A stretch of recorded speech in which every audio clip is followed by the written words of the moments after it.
atau penguatkuasa. Kalau you tengok paling terbaru adalah kes kemalangan di Tapak Bena, kan? Yang paling terbaru hari tu yang crane empap hari tu, kan? Okey. So, pihak yang bertanggungjawab untuk membuat siasatan, pihak berwajib yang bertanggungjawab yang boleh masuk site, kalau ada kesalahan, samanlah. Dan tengok dia punya polisi keselamatan, semak dia punya dokumen adalah di pihak DOSH. Manakala NIOSH, macam saya cakap tadi, NIOSH adalah pusat latihan. So untuk aktiviti-aktiviti penguatkuasaan, NIOSH tak boleh interfere. Okay? Yes, good. From Haimon Franklin, NIOSH is to train individual while DOSH is enforce laws. Very good. Betul. Okay? So there is the sedikit pengenalan antara DOSH and NIOSH. I have to explain first so that baru you tahu apa itu KKP. Okay? So bila you dah tahu apa itu DOSH, apa itu NIOSH, so NIOSH is pusat latihan lah. So NIOSH menawarkan kursus-kursus yang melibatkan aktiviti atau subject matters dia KKP. Yamin bertanya apa itu KKP. So subject matters KKP. Alright. So di NIOSH kami ada beberapa level of kursus. Yang pertama kita panggil peringkat kesedaran. Peringkat kesedaran ni dia macam level now, seminar. Maksudnya you attend one day class, then you will be given only certificate of attendance, sijil kehadiran. That's it. So adakah sijil kehadiran ni laku? Ataupun adakah sijil kehadiran ini memberikan you added value untuk you mendapatkan kerja di luar sana? Yes, but then the weightage is very minimal. Macam you just go to apa ke nama tu, khusus kahwin, kan? Memang dia boleh membolehkan you kahwin. Betul? Tapi weightage dia tu tidak sampai membolehkan you menjadi juru nikah dalam majlis kahwin tu. So, dia punya level tu low. So, the next level kita ada khusus pasport keselamatan. I believe ada lecturer from your team ada minta saya explain on pasport keselamatan. Pasport keselamatan ni kalau pernah dengar oil and gas safety passport, Cik Ismail mungkin selalu dengar sebab berkecimpung dalam bidang oil and gas. Oil and gas safety passport, kita ada NIOSH tenaga safety passport, kita ada NIOSH Telekom Malaysia safety passport and few. Okay, apa itu safety passport? Safety passport ni adalah collaboration di antara NIOSH dan juga for example saya ambil TM, Telekom Malaysia. Okay, collaboration di antara NIOSH dan Telekom Malaysia dalam membangunkan satu khusus khas untuk kontraktor yang bekerja dan mendapatkan projek-projek TM. Okay, so apa yang TM buat? TM memastikan kontraktor ni untuk masuk dulu khusus NIOSH, dapatkan kad pasport NIOSH, dan baru dia boleh masuk bekerja di kawasan TM. Kenapa? Why? Sebab pihak TM ingin memastikan bahawa kontraktor ini dia faham apa itu risiko. Have you ever heard about risiko? I believe that you ada belajar apa itu risiko, kan? Ada kan? So, dia tahu pasal hazard. Pernah dengar hazard? Pernah. Very good. Dia tahu apa itu aktiviti yang melibatkan near miss, kejadian nyaris. Betul kan? Dan yes, very good. Dan dia juga apa kata orang tu, mengintroduce aktiviti-aktiviti yang boleh mengakibatkan fatality, kematian. So itu adalah safety passport. Sama juga dengan NIOSH Tenaga Singgah Berhad. Sebab aktiviti-aktiviti yang melibatkan KKP ni, it's all high risk activity. Kalau you tengok gambar sekarang, gambar di slide, ini aktiviti apa? Ini aktiviti apa? Anybody? Ini aktiviti apa? Kalau dalam dunia pekerjaan, ini adalah salah satu aktiviti bekerja di tempat tinggi. Betul? Working at height. Kan panjat-panjat. Kalau you nampak TNB, kaki tangan staff TNB panjat pencawan elektrik kan? Betul? Kan? Yang tinggi. So they have come to NIOSH, learn macam mana cara memanjat yang betul dan selamat. Okay? So one of it pasport keselamatan. Seterusnya kita ada third peringkat, kita ada kompetensi kemahiran. Apa pula dinamakan dengan kompetensi kemahiran? Khusus yang melibatkan kompetensi dan juga kemahiran. Ini macam salah satu contohnya adalah bekerja di tempat tinggi adalah program ataupun khusus yang melibatkan kemahiran, aktiviti. Bawa forklift. Tahu tak forklift tu apa? Yang dekat kilang tu. Tahu kan? Kalau you tengok ada orang bagi video boleh berlumba race pula dekat kilang, dekat gudang kan? Forklift kan? Forklift. Kita ada khusus first aid. Tahu tak first aid? Kan? Basic first aid. Cara-cara menyelamatkan nyawa lah yang very basic lah.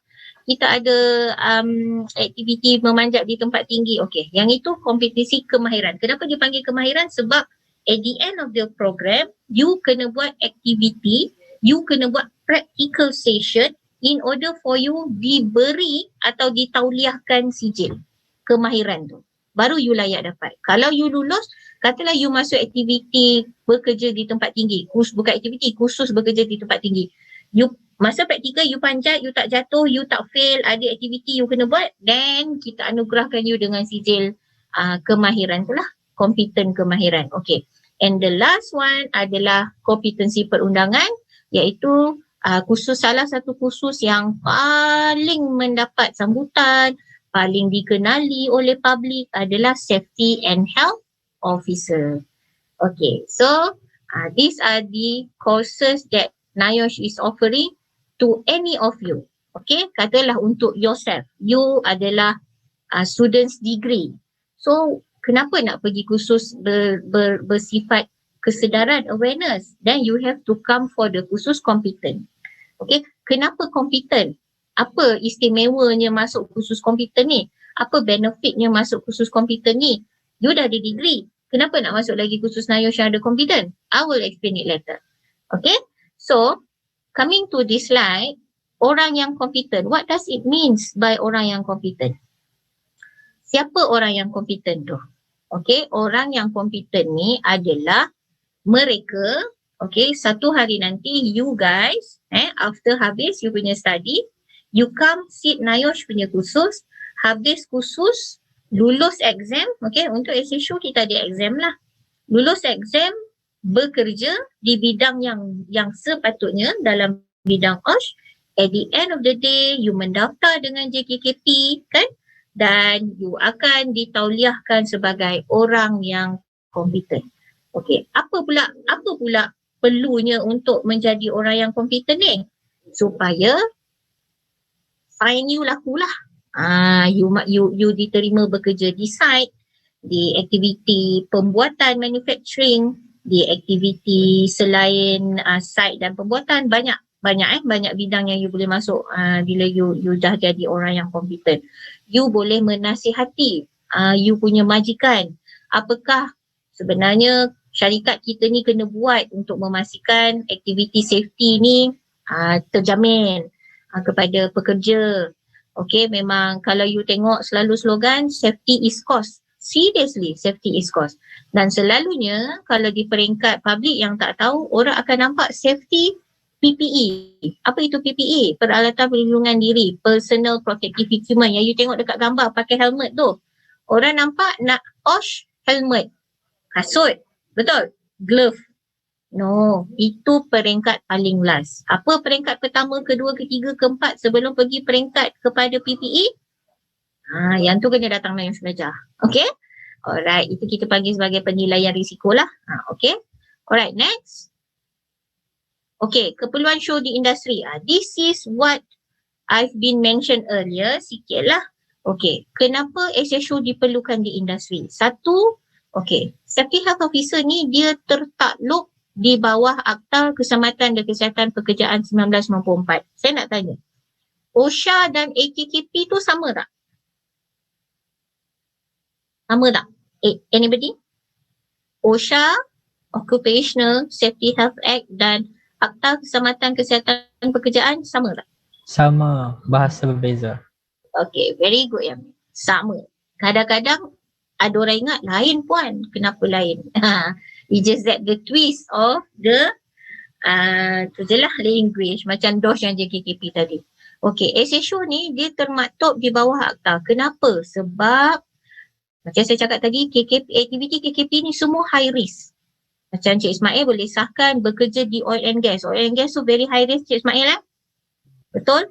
Anybody, very high risk kan? Anytime boleh meletup. Macam baru ni kan berlaku di Kerteh tu kan? Di ethylene punya ni kan meletup. Lepas tu fatality very high. Risiko kematian sangat tinggi. Leka, habis. Betul Cik Ismail kan? Leka, habis. Tak follow safety, habis. Even one single and simple things yang you disobey, the answer is death. Kan Cik Ismail? Betul kan? Okay. So, keperluan SHO di industri adalah bagi memastikan that company itself mematuhi perundangan AKKP. Alright. Number 2, membantu mempertingkatkan tahap KKP di industri. Yes. Kenapa kenapa SHO ni membantu? Sebab majikan ni terdiri daripada CEO, for example lah, kita ambil yang level yang senang untuk you tahu hierarchy. Kita ada CEO, kita ada general manager, betul? Kalau you tengok cerita-cerita Melayu tu anak CEO lah, anak toke rumah 7 tingkat ada lift lah kan. Okay, CEO. Lepas tu general manager. Lepas tu kita ada bahagian HR, betul? Kalau besok akan datang you nak minta kerja, mesti akan disuruh email. Please email your resume to HR kan. So kita ada HR. Kita ada bahagian keuangan, finance, betul kan? This is the basic. Kata orang basic bahagian yang saya sebut lah. Ada finance, ada pentadbiran, okay. Dan kenapa SHO perlu ada di sini? You tengok finance apa kerja dia? Kira duit. Betul. Is either in or out. HR apa kerja dia? Pembangunan sumber manusia US pekerja. Kira gaji you kan? Lepas tu kira career path you lepas ni 5 tahun you jadi apa? Naik pangkat. Betul. General manager dia buat apa? Dia buat kerja-kerja general manager. Dan CEO, ingat CEO boleh sampai turun bawah fikir ke safety ni?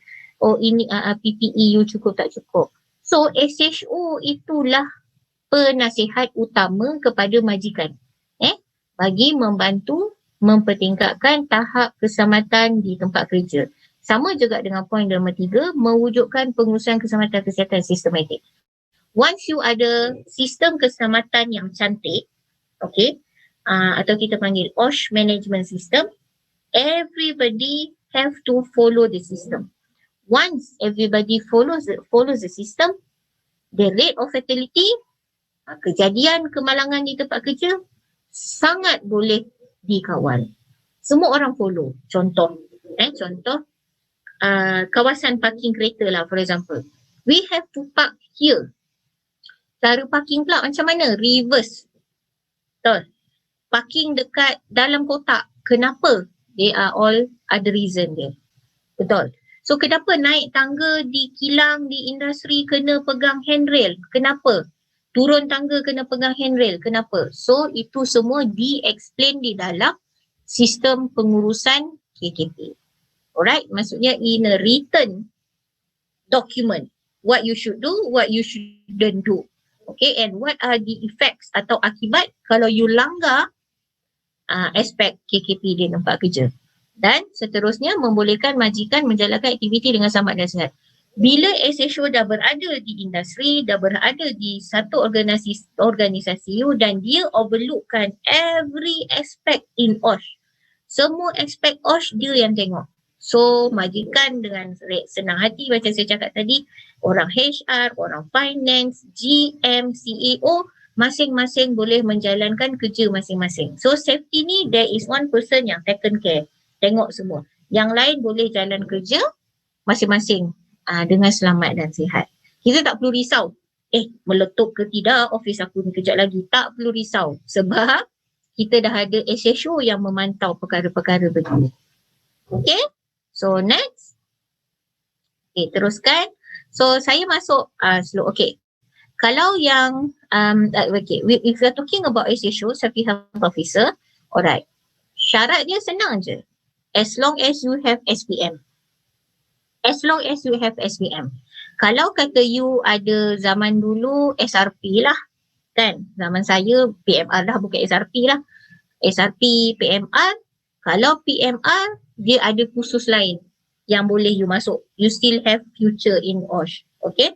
So untuk SSO minimum SPM. You boleh tengok lah lulus 6 subjek, ada kredit dalam BM English and Maths, lulus 1 subjek dan lain-lain mata pelajaran.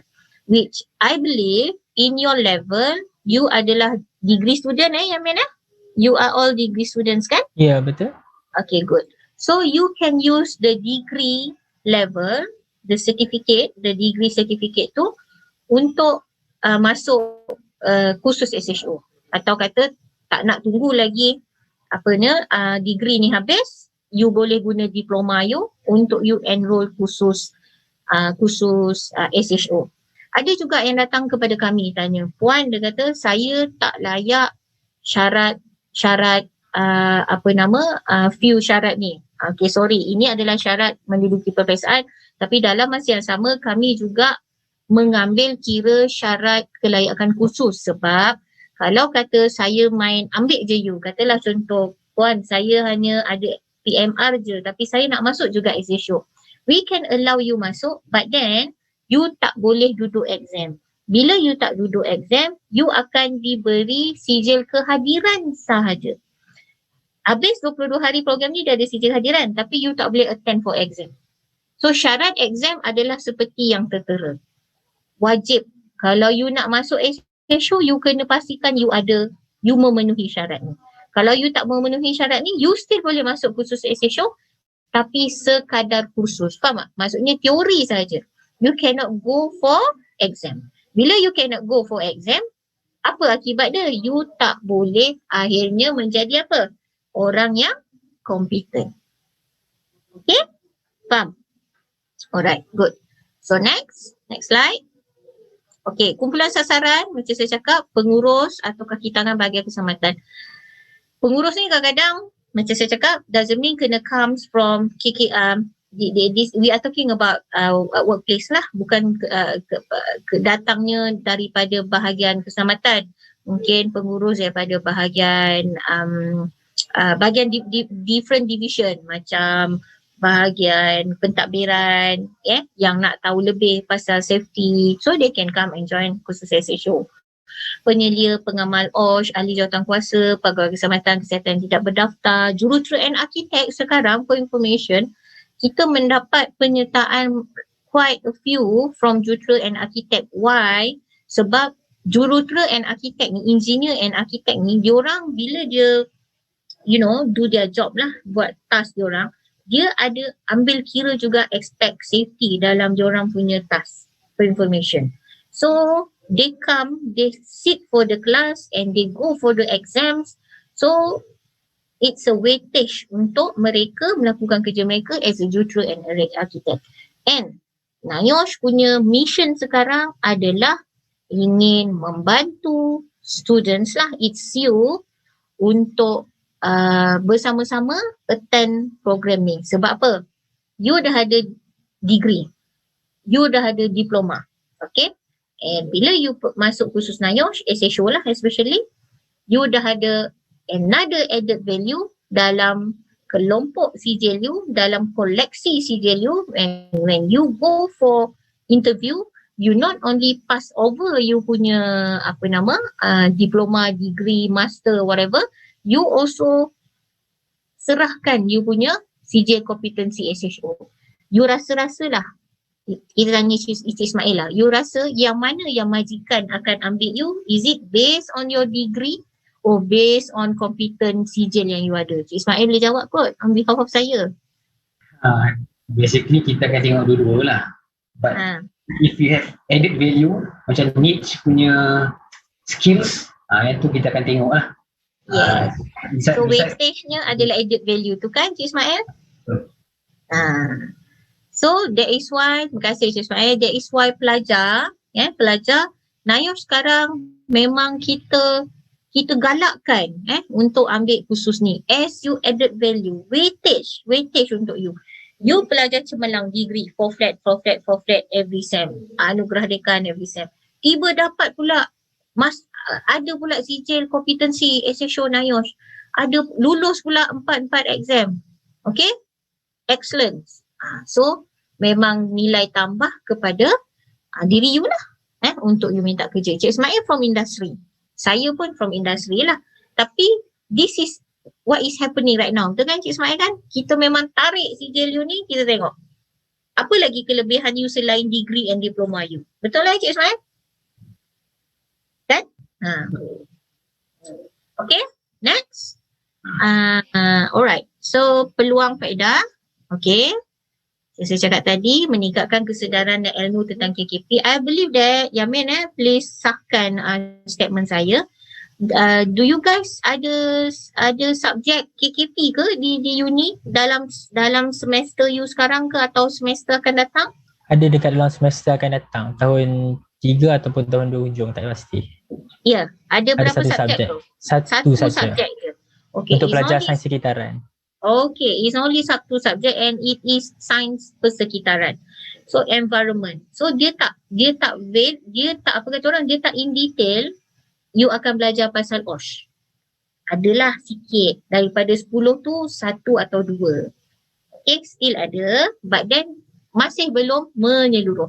That's why kita cakap belajar tentang KKP secara menyeluruh. Apa itu hazard, apa itu risk, apa itu near miss, apa itu high risk, pengenalan risiko, pengenal pastian bahaya, macam mana nak eliminate, masa Melayu lupa pula tiba dah petang ni, eliminate risiko, eliminate bahaya, kan? Macam mana? So we teach you how. Okay? As I dan Cik Ismail mention, pelaburan untuk lepasan universiti grad 1.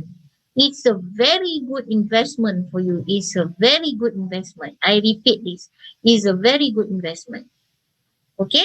Bidang KKP meliputi seluruh bahagian pekerjaan. Kenapa I say it's a very good investment? Katalah you graduated mechanical engineering, for example. Alright? So you punya degree in mechanical engineering. Alright? So bila you ambil khusus SHO, katalah you tak dapat kerja di field mechanical engineering.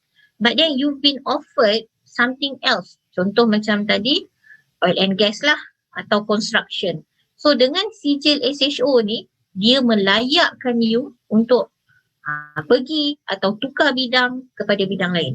Untuk pengetahuan you, bidang KKP ni ataupun OSHA ni, dia terpakai untuk semua semua bidang pekerjaan di Malaysia, kecuali 2 je. 2 tu adalah askar dan juga orang yang bekerja di atas kapal perdagangan, yang MIC tu kan.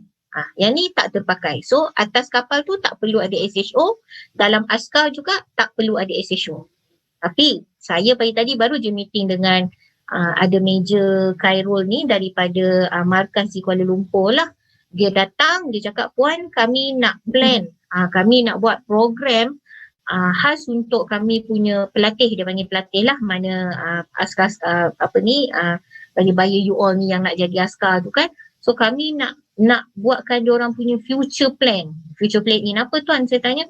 Lah katalah dia dah habis kerja besok ataupun sampai satu tahap askar ni, kadang-kadang dia tak tunggu sampai pencen, after 15 or 10 years service dia nak berhenti. So diorang ada backup dengan khusus SHO ni.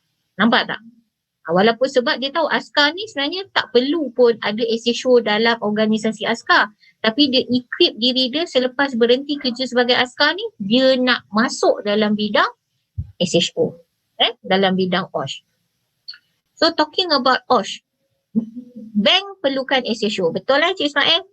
Oil and gas especially perlukan SHO. Betul Cik Ismail kan? Construction number 1 SHO. Apa lagi? Manufacturing perlukan SHO. Kilang nombor 1 perlukan SHO. Mining, perlombongan, kan? Perladangan. Apa lagi? You name it. Business, SME, small medium industries perlu SHO. Apa lagi? You name it. All. Semua bidang yang tertakluk di bawah OSHA 1994, semua sektor pekerjaan yang tertakluk di bawah OSHA 1994 perlukan SHO. Kecuali apa tadi saya ulang, 2 saja, askar dan juga bekerja di atas kapal perdagangan. That's it. So you tengok peluang kerja you besar tak? So big. Sekarang ni most of the banks, diorang kalau you perasan kan, bank rakyat hari tu baru je offer position as pegawai SHO tau. Baru je offer hari tu bank rakyat. Dia perlukan. Di Petroscience ada SHO tak, Cik Ismail? Ada sih? SHO ada. Di Petroscience. Di shopping mall ada SHO. Sebab shopping mall ada risiko dia. Betul Cik Ismail kan? KLCC tu besar dan banyak risiko dia. Hotel ada SHO. Kilang tak payah cakap lah Ismail kan? Okay, so memang besar bidang dan skop sebagai SHO ni. Alright? So membantu meminimalkan kemalangan, betul. Macam saya cakap, bila you dah ada satu sistem KKP yang bagus, dia akan membantu meminimalkan apa kata orang tu, aktiviti yang boleh lead menjurus kepada kemalangan.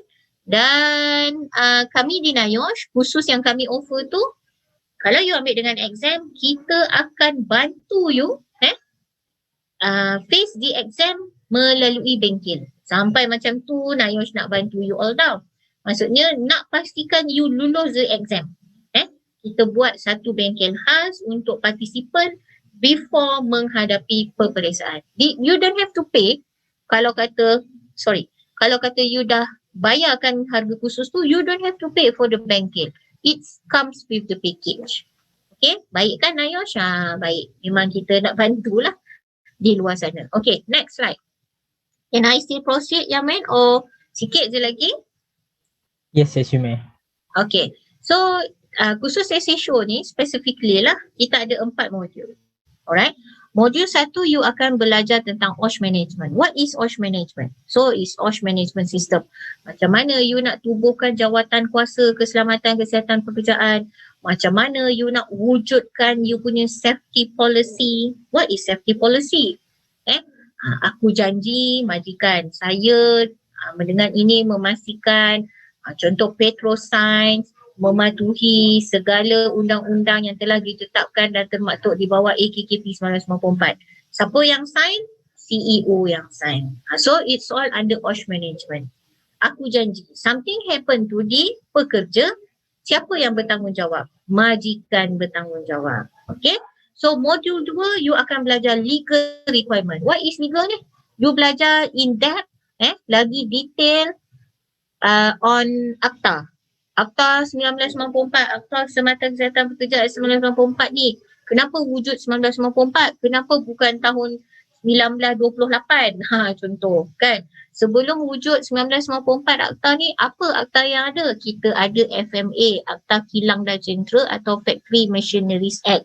19 berapa? 1967. Kenapa dulu dipanggil Factory Machineries Act? Dan pada tahun 1967 pula Akta Kilang dan Jentera. Sebab dulu, cuba you balik you tanya your parents, balik you tanya your nenek dan atuk. Zaman 60-an, zaman 50-an, apa aktiviti utama Malaysia atau waktu tu kita panggil Tanah Melayu betul lah, Malaya kan? Apa aktiviti utama ekonomi di Tanah Melayu waktu itu? Apa dia? Pertanian.